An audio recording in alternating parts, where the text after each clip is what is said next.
Sir, may we know the details of your latest expose about the use of confidential funds of the Office of the Vice President?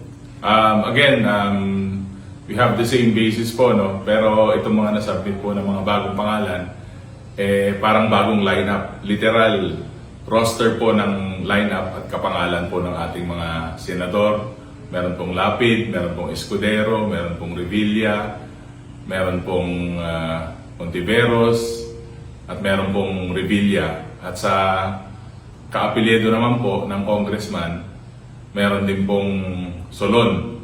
So makikita po natin as submitted to the Committee on Good Government na itong mga pangalan na po na to na-verify po at ganun pa rin po ang sitwasyon. Wala pong records from the PSA, wala pong marriage, wala pong death, saka wala pong birth certificate. Sir, meron din po kayong nabanggit doon na kapangalan ng Estrada. Meron din po. Estrada po yung last name nung isa sa mga beneficiaries. Kaya nga po sabi ko, mukhang meron pong panibagong lineup, pero ito naman parang lineup po ng senador yung dating. Meron din pong bake shop. Meron din po, may contest po na pangalan at kasama rin po sa bagong list na sinubmit po sa committee under po sa Office of the Vice President. Salamat po, Deputy Majority Leader Paulo Ortega.